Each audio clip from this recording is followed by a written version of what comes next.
Salam Rahayu kepada Anda semua dimanapun Anda berada.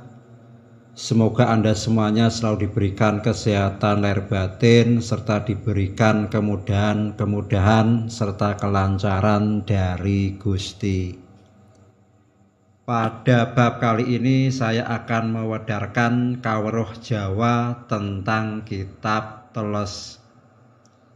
Di bab ini saya akan mewedarkan tentang tanda-tanda dan simbol diri atau ayat diri, yaitu membahas tentang akal. Akal hanya bisa kita rasakan di dalam diri tanpa bisa kita melihat bentuk dan wujudnya. Maka akal ini masuknya dalam ranah alam batin. Akal sendiri mempunyai makna, yaitu akal, alam kaliaran. Saya ulangi lagi, akal maknanya alam kaliaran atau alam yang berkeliaran. Untuk membuktikannya benar atau tidaknya Anda bisa duduk atau tiduran dan mendiamkan badan lahir, maka kita akan bisa mengetahui sesungguhnya akal ini tidak bisa ikut diam seperti diamnya badan. Akal akan bergerak ke sana kemari, memikir ini dan itu, berharap ini dan itu, menghayal apapun tanpa bisa dikendalikan. Maka akal ini sudah diterangkan, yaitu akal, alam kaliaran atau alam yang selalu bergerak.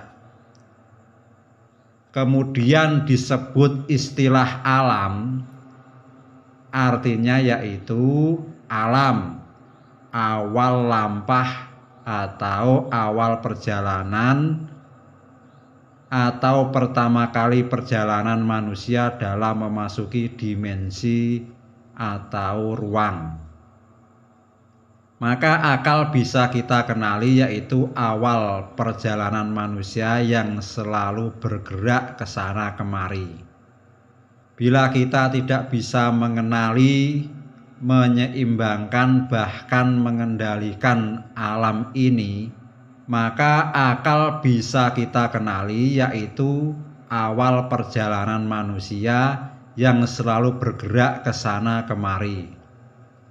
Bila kita tidak bisa mengenali, menyeimbangkan, bahkan mengendalikan alam ini, maka bisa membawa manusia pada keadaan yang tidak bisa mencapai ketenangan, selalu ribut sendiri, bergejolak, tidak punya pendirian dan selalu ikut-ikutan, tidak punya jati diri, gampang dipengaruhi dan lain-lain sebagainya. Karena akal ini tidak ubahnya seperti angin yang selalu bergerak ke sana kemari, tidak ada arah tujuannya. Angin sendiri di dalam kawruh Jawa mempunyai makna, yaitu angin, angele diri nemokke atau sulitnya diri menemukan. Maksudnya sulitnya diri menemukan keyakinan diri, kepercayaan diri, kemantapan diri, akhirnya sering kebingungan, kebimbangan, mudah dihasut dan dipengaruhi. Maka ketahuilah, setiap orang akan mengalami dan memasuki alam berkeliaran ini sampai menemukan keyakinan hidup dan ketenangan hidup di dalam dirinya.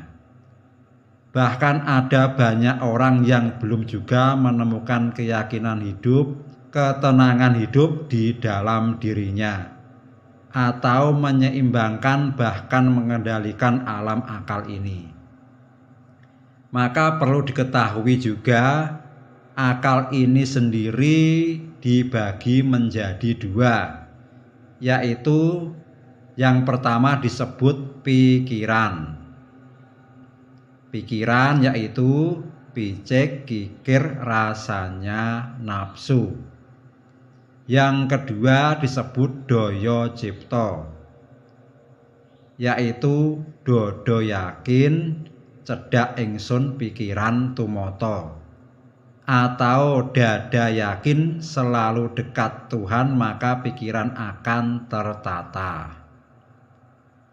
Maka alam akal ini bisa sedikit terang dan sedikit terkendali apabila diberi yang disebut ilmu. Apa yang dimaksud dengan ilmu itu? Ilmu adalah ilmu isine lakune manungsa utama, atau isinya lakunya manusia utama, yaitu pelajaran-pelajaran yang berisi tentang bagaimana menjadi manusia yang utama atau berbudi pekerti baik. Dengan cara itu akal akan sedikit terterangi, disebut pintar, yaitu pikiran terasah. Saudaraku, menjadi manusia itu tidak cukup pintar saja, karena manusia harus melewati halangan dan godaan-godaan di dalam dirinya untuk mencapai kesempurnaan diri, yaitu mengerti jati dirinya dan mengenal penciptanya. Maka tingkatan manusia ada 4, yaitu bodoh, pintar, mengerti, dan waskita.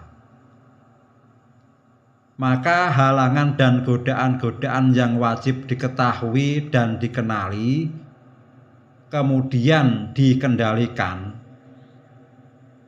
maka akal itu bisa mensifati yang disebut nafsu, jin, setan, iblis, dan lain-lain. Itu semua sesuai penyebutan bahasa daerah dan budaya masing-masing.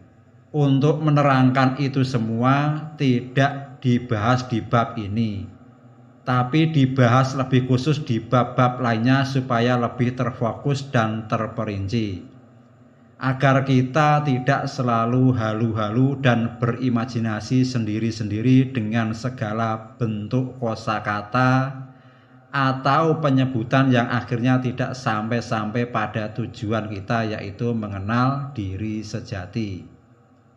Semoga dengan wedaran yang sedikit tentang akal ini bisa menjadi rujukan kita semua untuk mengenali diri, bab awal tentang akal, dan kita lebih memperhatikan pergerakan akal kita agar kita tidak terbawa dan tenggelam jauh ke dalam dimensi ini, dan selalu berpikir waras dan sadar. Akhirnya saya sebagai manusia biasa tentu ada salah tutur kata yang tidak berkenan di hati. Saya mohon maaf yang sebesar-besarnya. Semoga Anda selalu memberikan maaf yang sebesar-besarnya pula.